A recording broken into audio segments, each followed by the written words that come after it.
Well, digital distractions. First, we're going to talk about, I think I'm going to try and do the impossible. The impossible is convincing us that every single person here this morning needs to make some kind of a change involving this, involving what I think is our greatest distraction is our phone and social media. And the things we'll talk about will be transferable to, people that are playing video games or watching too much TV or different things that distract us away from what's important. But the truth is every single person needs to make changes when it comes to how they use this. I believe every person in this room. It's pastors as well as the youth. It's not just a youth problem, it's an all of us problem when we start getting involved with this stuff. And it's good. Like I just made some posts before service on social media. It can be used for good things, but everything neutral in life can also be something that pulls us away from the Lord. This has an ability to grab a hold of our hearts in a way that is so subtle that we don't even see it. And so we're going to talk about digital distractions this morning, and the first thing I want you to do, something that is very difficult, so we'll do it privately in our own hearts, and it's to admit our insecurities. Admit our insecurities. And so I'll just jump out and just try and be, brave with you and admit my insecurity. I have the biggest earlobes that I have ever seen in my entire life. I mean, they're huge. If there was a Guinness Book of World Records thing, I would definitely win for most possible piercings. And in high school, I was so nervous about it, I would staple them back. Everything but the staples is true in that story. But if people are always like, those question games that are really awkward. It's like, what's one thing you want to change about yourself? I'd be like, my earlobes. That was rhetorical. Everyone's staring at them right now, aren't they? That's okay. It's all right. The Dumbo hashtag has already been used. If you click on it, you'll see pictures of those things right there.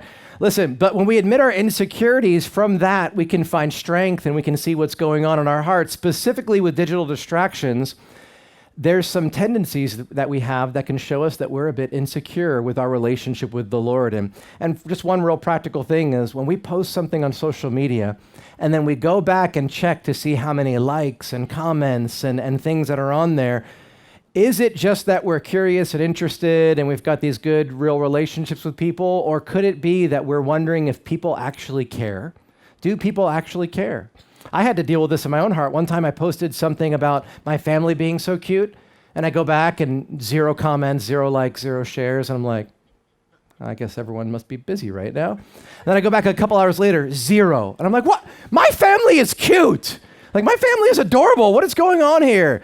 And I wrote off everyone. I'm like, I give up on everyone but you, Jesus. I have no friends except for you. I had by accident changed the settings on my Facebook to be private. So I posted something and it was there, but only I could see it. Not even my wife could see it. And so I changed the setting and people are like, oh, your family's really cute. And I'm like, I have heart issues, is what I really discovered here. But here's something that's very interesting. This is a very recent study, and here's what it says. People who tend to feel insecure in relationships are more active on social networking sites in hoping of getting a little attention. And so we just think we're cool when we're on social media all the time. And parents, maybe your children think I'm just really cool. You don't understand, I'm just really cool. But the secular studies say the most active people on social media are the most insecure. And so you're like, well, that's just, that's a tough thing. That's a tough pill to swallow. I get that. But that's what the studies are beginning to show us, that people are hoping to get attention, and they think it's a bit easier to do that on social media than in real life. Now, the problem with that is that it's just revealing a heart issue. Praise God when God reveals heart issues, that we're not secure in our identity with the Lord, and so we're trying to find that satisfaction in with other people. Galatians 1:10 says this, if I were still trying to please man, I wouldn't be a servant of Christ. We all want to be servants of Christ. In our best moments, we say, Lord, I want to serve you. You had somebody serve me, and I came to a saving relationship with you, and I want to serve you. But that is more and more difficult as we're focused on pleasing man rather than pleasing the Lord. And praise the Lord that sometimes God shows us what's going on in our heart, and social media can be one of those things that shows us that. So admit our insecurities. I know there's definitely times where, I'll post an article on CalvaryChapel.com, and I actually feel this temptation to go back and see how many times it's shared, and I'll trick myself. I'll say well, I just want to go see if the formatting is right on the article. I'm lying to myself. I'm not even saying it out loud. I go and look, everything looks fine. Oh, look, got shared a few more times. I'm like, that's how bad we are sometimes. We're lying to ourselves about these things. And for me, it ended up being something I had to deal with the Lord on and to make sure that my heart was in the right place. So admit your insecurities, but also acknowledge the threat. Acknowledge the threat. Just like Jesus did, right? Distractions can be a threat. Luke 10:38 says this. We know this story, but Mary sat at Jesus' feet and heard his word. Martha was distracted with much serving, and Jesus said, Martha, you are worried and troubled about many things, but one thing is needed, and Mary has chosen that good thing, and it's not going to be taken away from her. Right? Jesus acknowledges that there are moments in our life where we are distracted away from the one thing that we actually need. The one thing we actually need, and Martha would say, yeah, but serving is also good, and food is good, and Jesus was probably hungry, but there's a way that we can serve the Lord while we're with the Lord. There's a way that we can use social media where we're conscious that the Lord is there and wants to use that as a tool to reach other people. But we have to be careful, and Jesus tells us to be careful of distractions in our lives. And so you may think that a threat is the wrong term to use with something silly like social media, but be open. These next few things I'm going to tell you, be open to recognizing that these could be real threats that we're vulnerable to in our life. And the first threat of 5 threats that I'm going to share is the threat of addiction. The threat of addiction.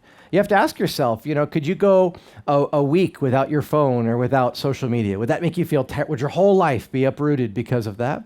Or this one maybe is a bit more common. How does it feel when you start driving to church and you realize you left your phone at home? Some people are like, turn around, turn the car around.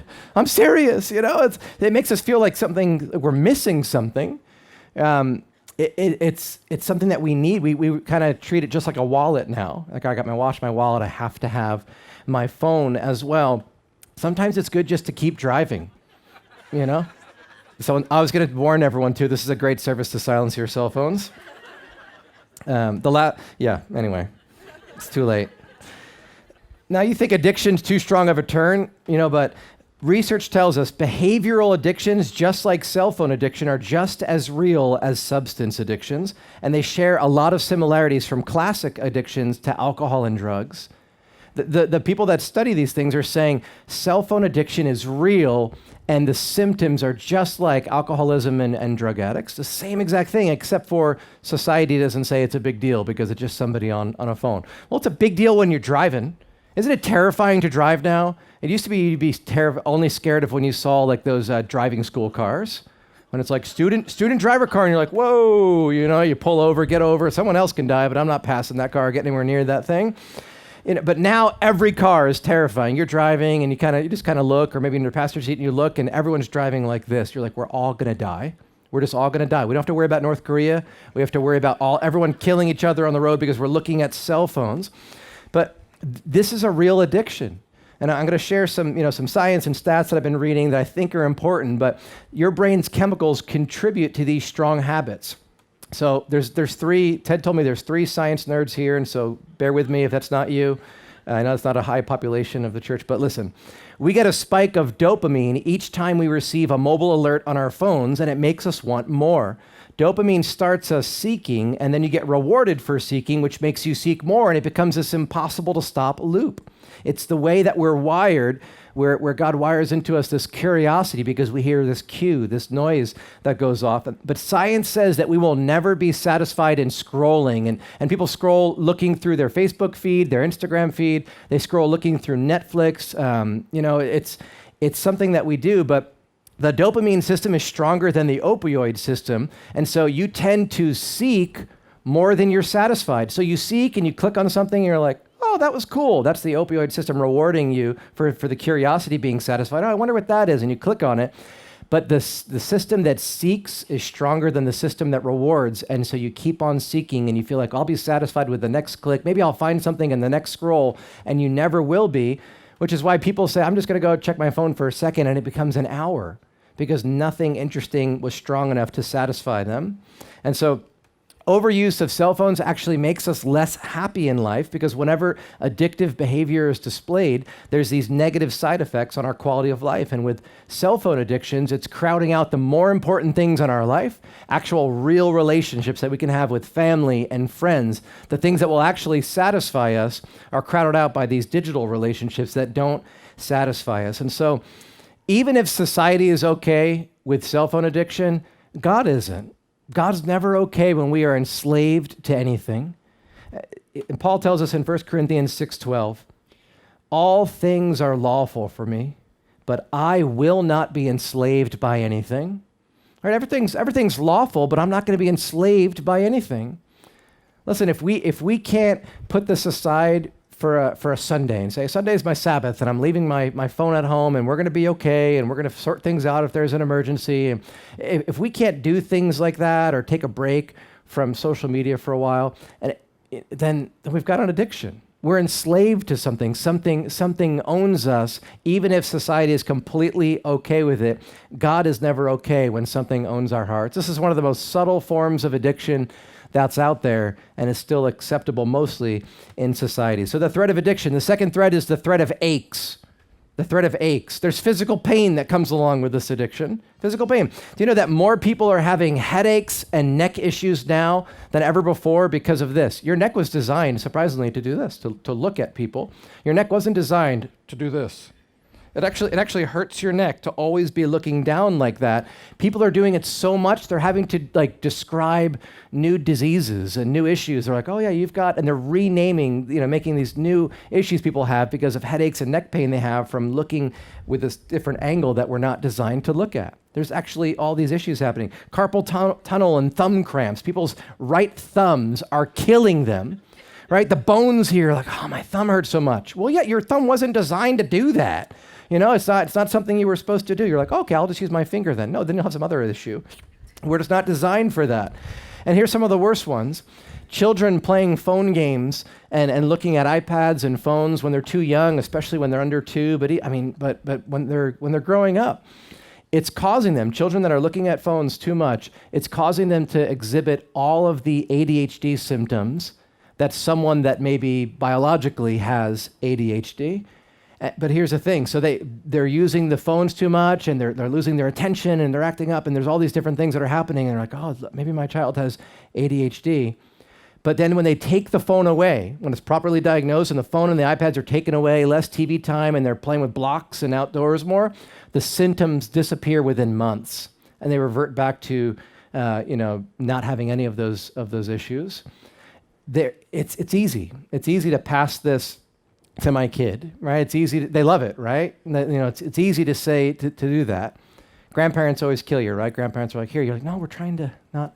Okay, grandparents, do that. But for me, it's rare that I'm saying, here's a really good educational opportunity when I hand the iPad to my kids. It's rare. It's more, I'd like to do something by myself right now, kids, and I hand it to them. But they're fine if I'm engaging with them. It's a lot more work, but it's an issue. Now, here's the biggest ache. Here's the biggest physical issue that we have with our phones. Everyone raise your hand. Everyone raise your hand. Do you know why you just raised your hand? It's because this is the biggest issue. You agree with me. This is the biggest issue. That's how confident I am. The University of London did a study. The University of London, this isn't like Calvary Chapel. The University of London says that 1 in 6 cell phones is contaminated with fecal matter. Google it. It's terrifying. That's terrifying because people go to the bathroom and wash their hands and nobody washes their phone, and then they're sitting there on the toilet touching their phone the whole time. We're in love with something that's disgusting. This is nasty. And we're like, I love it. I love my precious, and it's like, if someone ever says, here, hold my phone, I have to do something, just say, no, why would you say that? Why would you say that? There's the threat of addiction, the threat of aches, all these physical things. But then listen, this one, maybe you've noticed, the threat of attention. The threat of attention. We're losing our ability to focus. We're losing that ability. It used to be that people would read books for hours, and you'd be able to do that. People can't even do that anymore. They read for 20 minutes and are like, I got to do something else now. We're actually losing our ability to focus because our minds are adapting to what we're doing too much, which is looking at little snippets of information. A college student said this, I've noticed the same thing happening to me for the past few years. Unless I'm really in a groove, I can't seem to work more than 20 minutes without getting the urge to check my email or glance at a blog or look at social media. It's a terrible feeling. The web had scattered my attention, parched my memory, and turned me into a compulsive nibbler of info snacks. The only thing my mind can do, the only thing it wants to do, is plug back into that distracted, frenzied blitz of online information, And he confessed this even though he was sure the happiest moments of his life happened separately from the internet and his phone. When they were like, oh, wow, that's crazy. What's the happiest part of your life? Oh, that one time I went camping. That one time that I was walking on the beach. It was all moments that did not involve what we think is going to bring us satisfaction that were the happiest moments. And you know this is true too, right? Sometimes it's just harder. People are having a more difficult time at work being productive because they want to check their social media or look at their phone or see what that little buzz was about in their pocket. And that's why this becomes very Christian. You're like, that's a lot of stats and a lot of quotes. This becomes very Christian because the more we interact with this in an unhealthy way, the less we can read our Bible in a satisfying way. And that's what happens. The less we can pray for longer periods of time because we're used to just little short moments of these things that are happening. And so we've got to be careful. These videos are getting shorter and shorter. Now they're like 30-second to 2-minute videos is all they ever post on social media. And you can never get this part of your life back. Anyone ever see this one? I don't know why I clicked on it, but it's like, oh, what's that? There's this huge water being dumped on a street, and they're trying to show you, look, we built this road with porous materials, and the water goes right through, and you can't flood. If the whole world was like this, you couldn't flood. 2 minutes of my life that I learned about that. I have no reason. One time I watched how China digs tunnels. For 2 minutes, I'm like, wow, China's really good at making tunnels. Wait, why did I watch that? That didn't help my life at all, right? People are actually forgetting memories because their memories are now like this. They're taking so many pictures that they're like, honey, do you remember what was our child wearing during their first birthday? I don't know. And they go and look it up, but it's actually out of our minds and onto our computers now. People are forgetting the best moments of their life and they have to look them up because you don't remember as much when you're not fully engaged, when you're looking through a lens. It's a big deal, the threat of attention. And then there's the threat of spiritual apathy. The fourth threat, spiritual apathy. Pastor Kevin DeYoung says this, for too many of us, the hustle and bustle of electronic activity is a sad expression of a deeper spiritual apathy. We feel busy, but not with a hobby or recreation or play. We're busy with busyness. Rather than figure out what to do with our spare minutes and hours, we're content to swim in the shallows and pass our time with passing the time. How many of us, growing too accustomed to the spiritual slothfulness of our age, feel this strange mix of busyness and lifelessness? We're always engaged with our thumbs, but rarely with our thoughts. We keep downloading information, but we rarely get down into the depths of our hearts. That's spiritual apathy, purposelessness disguised as constant commotion. We're just okay with passing the times with things that we wouldn't even say it's our hobby. No one would just say, my hobby is checking social media. My hobby is looking at my phone and playing some ridiculous game, right? No one would say that's my hobby. Like it used to be people had really cool hobbies, like I'm a woodworker. You know, like I make blankets for like new babies in the church. Like people had these really cool hobbies. And now people are like, Farmville.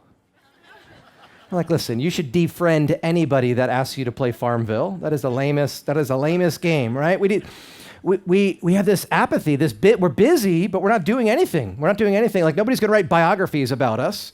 Because we're like, and then, for 2 hours, he played this game that was only trendy for 4 months. And then he watched videos about China digging tunnels. Like, oh, this is the best biography ever. No, nobody cares. But here's the thing. We were created to serve God. We were created to serve God. You get to partner with God in bringing people out of darkness into marvelous light if you're focused and you're called to the task and you're engaging with the Lord in this lost world. No wonder the enemy is so excited when we're just, fooling around on our phones because it keeps us. We're in the checkout line looking at our phones instead of talking to people. We're at the stoplight looking at our phones instead of praying and memorizing verses, right? We just don't talk to people anymore because everyone's on the phones. There's a spiritual apathy. We're satisfied with these shallows instead of engaging in God's mission, which is going to be the most satisfying moments of our life and the moments that are rewarded, right? This will all be burned away. Right? But the moments when we're serving the Lord with the right motives are going to be rewarded one day. And the final threat is the threat of not being alone. When we're always focused on what everyone else is doing, oh, look what everyone's doing. And I think the best use of social media is kids showing their parents pictures of their grandkids, right? That's like the best use of social media is all my family gets to see how cute my kids are and they live in different states. But when we're always focused on how everyone else is doing and checking up on what the world is up to, we lose the ability for inner reflection, right? We stop just pausing and having silent moments where we can have the Lord speak to us. And this distraction is a bigger deal than we think. Blaise Pascal in the 17th century said this about distractions. Distraction consoles us in trivial ways in the face of our miseries, yet paradoxically, it becomes the worst of our miseries because it hinders us from pondering our true condition. It leads us ignorantly to destruction. Why? If not for distraction, we would be bored, and boredom would drive us to seek some solid means of escape. But distraction passes our time and brings us unknowingly to our death. Here's what Pascal is saying, and it's very true. If we didn't always distract ourselves, in his time it was fox hunting and theater that he was talking about, and we know what it is in our times, but if we didn't always distract ourselves, what would happen if all of a sudden you left your phone at home and you're sitting in hours of traffic and the radio's broken? What would happen if you're sitting there in silence for hours and there's nowhere to escape? You would all of a sudden be confronted by yourself. You'd be bored, but boredom is a God-given trigger to cause you to think about your life. If you're living life, purposefully in God's mission, you're usually not bored. Boredom is a trigger that God uses to cause us to realize, what am I doing with my time? What am I doing with my thoughts? Right? Because you're not bored when you pray. You're not bored when you read. You're not bored when you're talking with someone else. We're bored when we feel like, I like these distractions. I like entertainment and amusements, and I don't have them right now. When we are quiet and sitting there alone, all of a sudden we wonder, why are the heavens like this? Why is creation so beautiful? And it's in those moments that we would turn to God. We would discover the emptiness, that vacuum, that hole in our hearts, and we would be confronted with our reality, and we would turn to the Lord. But instead, because we don't have those moments, we just kind of distract ourselves right to our death. People, when they start having those moments of, confronting themselves and saying like, well, what? Maybe that preacher is right, and instead when they distract themselves, they don't actually come to those points where they can commit their lives to the Lord. So it's a big deal. Pascal says that distractions send more people to hell than unbelief because we just never actually get to wrestle with who we are and who God is. And so it's a big deal. But if you're like, listen, none of those 5 threats concern me. Nice try, preacher. But none of those 5 threats concern me. Well, I bet you this one will. 54% of kids think their parents check their devices too often. And 32% say they feel unimportant when their parents get distracted by their phones. That should make all of us care, right? Shouldn't that make all of us care? God forbid, we talk about how cute our kids are, but then we're looking at how China builds tunnels, and they're like, Dad, I want it, Dad, Dad! Right? And they feel unimportant. And sometimes we realize it, and whenever I feel like I throw my phone across the room because I'm like, oh my goodness, I have the most adorable child in front of me, and I'm looking at nothing. And then right as soon as I do that, I look at my little 1-year-old, and he gives me this cute, goofy smile, and I'm like, that was the best thing I've ever seen. Our kids actually feel, so 1/3 of our kids, and we think, oh, well, that's probably the secular kids. The research is skewed in Christianity. Not at all. Not at all. That wasn't one of the questions they asked. Are you a believer or not? This is everyone. This is 1/3 of the church. You could easily say their children feel unimportant because the parents are on the phones too much. And it's not just the millennial parents, right? It's anyone who engages in social media and smartphones. And if it's not that, it's other things, right? It's just what distracts us in life. God forbid that our kids say that, but they do. And we need to repent, and we need to then enjoy the reason why we were created to disciple our children. All right, so acknowledge those threats, and then third, believe that God's plan is better for your life. So if you're bought in, if you're like, all right, that's some basic research, and I think that maybe I should adjust how I'm using my phone and social media. Maybe that's true. What do we do about it? Well, first you just need to buy into God's plan. Believe that his plan is better for your life. Here's a description of God's plan for our life that we rarely look at. 1 Thessalonians 4:11. We urge you, brothers, to do this more, to aspire to live a quiet life and to mind your own business. That's not Facebook's motto. Helping people mind their own business, right? Live a quiet life. Why is it so hard for us to be satisfied living a quiet life? We're like, oh yeah, those people that live in the middle of they aspire to live a quiet life. And no, we should aspire to live a quiet life to mind our own business. Jesus was okay with a quiet life. Out of the first 30 years of his life, what do we know? Manger, running away from Egypt, got lost as a 12-year-old. That's it. That's what we know about Jesus. For 30 years, He was living a quiet life, honoring God, honoring his family, having great conversations with people, and then his public ministry started when he was 30. When he was 30, think about it as a 21-year-old, knowing the condition of the world, and yet he's waiting for the Father's perfect timing to line up with the prophecies and everything. Jesus was okay with this. Can we humble ourselves and live a quiet life and be okay that other people don't know how Instagrammable our moment is, but just be okay that our family is enjoying a good moment, but everyone else doesn't know about it, and that's okay? Can we be okay with that, or do we need to always make this splash? If you feel that desire in your heart, like, I just want to be known, and I want people to, we need to recognize that God knows us and that our day will come. Our day will come. Colossians 3:3 says, you died and your life is hidden with Christ in God, hidden with Christ in God. When Christ, who is our life, appears, then you also will appear with him in glory. There will be a time, there will be a time, that we will appear with him in glory, but for now he must increase and we must decrease. So believe God's plan is better for your life. And then real practically, if you think that this is an issue, what can you do? Well, cut every leash. Cut every leash. Listen, try turning off all of your notifications on your phone is what I mean by that. Try leaving your phone at home just on Sundays. Try leaving your phone in the other room connected to the charger while you're in the living room and while you're having dinner. Right? Try some of these things to cut the leash off. Listen, dogs don't like leashes, right? Dogs don't like leashes. They're always trying to break it. Babies like leashes, Babies actually, when you're just too exhausted to parent your children, you're like, oh, this is exhausting. Hey, kid, you want a backpack? Oh, thanks for the backpack, Dad. Babies like leashes, but it's usually because we're too tired to chase them around, right? But why do we like leashes? You're like, what are you talking about? This is a leash. Notifications on your cell phone are a leash. Here's what I mean. You're at the dinner table, ding. Oh, hold on a second, right? Oh, cool.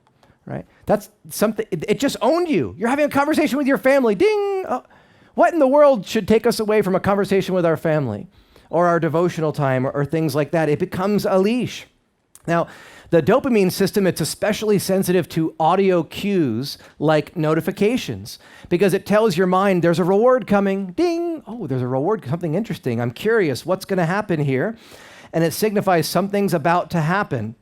It enhances this addictive effect. That's why every app you download says, can we notify you if anything interesting happens? You're like, yes.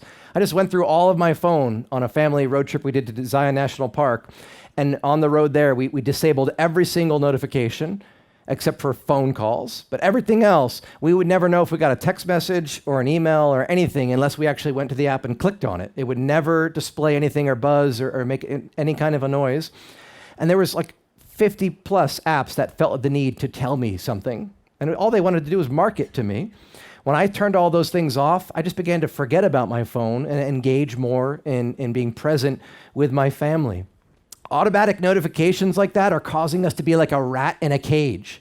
Do you know the same exact dopamine thing that happens when a notification goes off on your phone is the exact same thing that happens in the brain of a rat when they lift up that little gate in the maze and the rat goes chasing after the chocolate.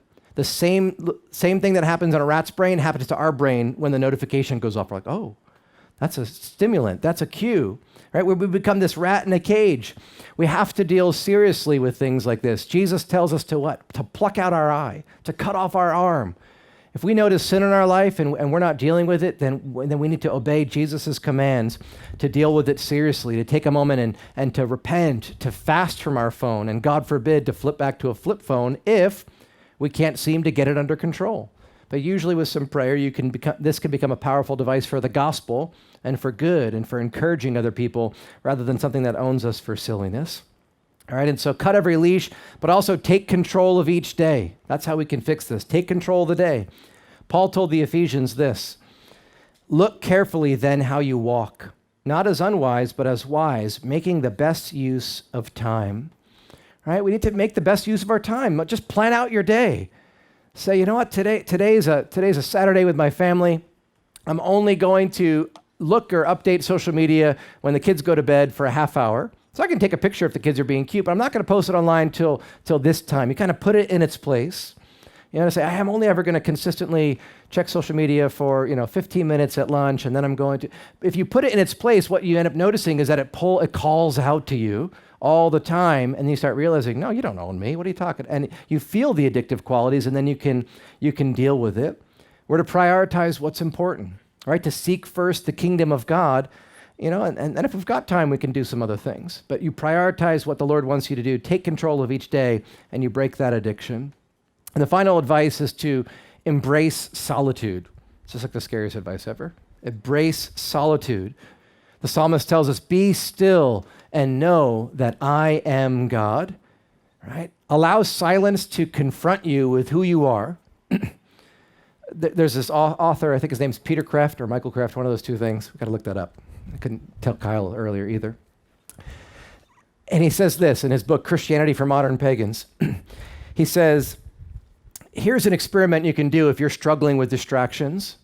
Lock yourself in a room, a dark room, without your phone, without any noise, maybe put some white noise on for an hour, and just commit to stay there for an hour and just sit there. Just see what happens. And you can pray and say, Lord, speak to me, but don't take an hour and pray. Take an hour and just see what silence does to you. And you'll see that mechanism of boredom, and your mind starts wandering and daydreaming. No, let me just, Lord, is there anything you want to say? How's my life doing? And it's not active prayer, it's not active reading, it's just sitting in silence just to show you that we hate it. We hate it because we feel this need to go and do something else and just sit there with the Lord. We're missing out on all these times where God used to speak to us in silent moments. It used to be, as we're walking to the car, that we'd have a few moments of silence and the Lord would speak to us, but now we look at our phones. It used to be at a stoplight that we'd have a few moments just to sit there and the Lord might bring something to our mind, but now we're looking at our phones. We've gotten rid of all of our moments of silence. The kids go to bed, we look at our phones right until bedtime, right? And so we've gotten rid of all the silent moments, and we've effectively gotten rid of almost all the time the Lord can speak to us, which is why it's so amazing when we're sitting here worshiping the Lord on Sundays and we're getting all these ideas from the Lord and these thoughts, and that can be a daily part of our life, but this is some of the least distracted moments in our lives. That's why we love them so much. And so embrace solitude, embrace it. Pascal says the sole cause of man's unhappiness is that he does not know how to stay quietly in his room. He's like, people just don't know how to just sit there and be content with their lives. Here's what we find when we sit in quietness, when you prioritize morning devotions, when you take some time and just sit with the Lord and pray. You find that you're not actually alone. You find that God is there with you. Matthew 6:6 says, go into your room, and when you have shut your door, pray to your Father who is in the secret place, and your Father who sees in secret will reward you openly. When you make a time of private prayer and you've isolated everyone else, your Father who sees in the secret place is there. It's in those moments where you actually show that you believe in God, right? When you have a consistent devotional time and a prayer time away from everybody else. You wouldn't do that if you didn't believe in God. It would make no sense to isolate everyone else, unless you have a lot of kids, right? Kyle and I like to isolate ourselves, but it's because we got 3 young kids, right? But you wouldn't do that if you didn't believe in God. Why would you take an hour each morning or some time to pray with no one else around if you didn't actually believe in Him? It's one of the ways you prove to yourself, I believe in the Lord, I'm prioritizing Him, and He speaks to me, He's there with me in that silent place. And I think that one of the most important ways that we can disciple people around us is helping them to get a better handle on cell phones and social media, and then how to repurpose that time for the Lord. And I think we need to help each other repent of this. For me, it's a huge part of my parenting is limiting screen time and instead engaging with my children and bringing them to the Lord and helping them to love family. I honestly think, I've read 50 plus articles specifically on what social media and cell phones are doing to us. And I honestly believe that if you were to do that research yourself, you just start kind of Googling cell phone addiction, cell phone usage, all these different things, I know that each of us would make a change. Each of us. Now there's like 4 or 5 people here that have flip phones that are just feeling vindicated. Yes, this is my Sunday. I'm buying this message and giving it to everyone, right? That's good. Praise the Lord. Next week though, next week's a different topic. We have more in this series, right? But I believe this is the most subtle issue, but it's one of the biggest issues that we have in our life. And so we've got to engage with each other, stir each other up to good works, challenge each other in this, and recognize that, it feels good to see, wow, they're at Yosemite. Go to Yosemite. Don't just look at people going to Yosemite, you go to Yosemite, right? It feels good to look at these things, but it feels so much better just to live life. Do that with your family to show them how important they are, right? We don't have to share this with anyone else because our family is so important. God, I'm not going to share this sunset with anyone but you because we have a real relationship, and real relationships have these secrets. They've got these intimate moments, these inside jokes, these things that bond you together. That can be you and the Lord. That can be you and your family, you and your friends, if we're not disconnected. And so it's not about becoming Amish. All right, I used to live an hour from the Amish. It was great. You drive over and you just kind of stare. And, they can take like a buggy ride, a horse and buggy ride, and you're just kind of poking their beard and be like, this is amazing. You're real. I remember asking an Amish person once, like, why do you not have electricity and stuff? And he goes, well, because I want to spend more quality time with my family and more quality time with God. And I think that would distract me. I'm like, that is like the most noble thing I've ever heard. That's amazing, right? And so, but it's not about giving up our phones. It's about using them with greater intention. Be intentional about your phones. When you leave it in the other room, instead of having it next to you, and then you get up 20 times, you realize, what's wrong with me, right? But you can accomplish everything you need to on your phone besides the random phone calls and text messages. You can accomplish those things in a small amount each day, but it becomes huge. This is our moment to realize the unintended consequences about these technologies that we're vulnerable to. And it's time for us to adopt, I think, a new digital philosophy, one that recognizes not just the value of connectedness, but disconnectedness so that we can connect to Christ. That's why we do it. This isn't bad. This is a tool that wants to become everything in our life, but no, it can be a tool for what is everything in our life if we're intentional about it.